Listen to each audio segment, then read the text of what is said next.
കോളേജിൽ പഠിച്ചിരുന്ന രണ്ട് കുട്ടികളുണ്ട്. അവർ തമ്മിൽ പ്രണയത്തിലാവുകയും ആ പ്രണയം ഒരു കുഞ്ഞിന്റെ ജന്മത്തിലേക്ക് എത്തുകയും ചെയ്തു.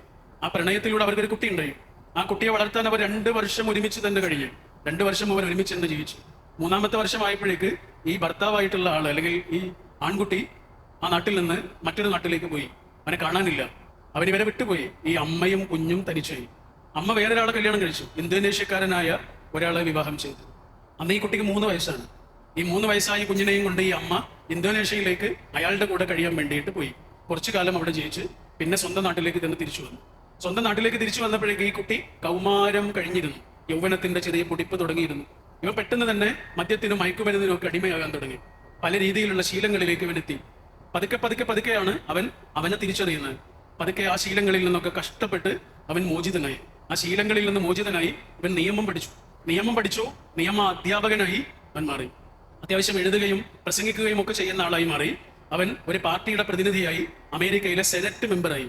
2007 മുതൽ 8 വർഷം അവൻ അമേരിക്കയുടെ പ്രസിഡന്റായി. ലോകമറിയുന്ന ഒബാമയായി.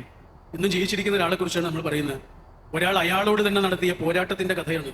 ഒബാമയുടെ ചരിത്രം ഒന്ന് പഠിച്ചു നോക്കുന്നുണ്ടു.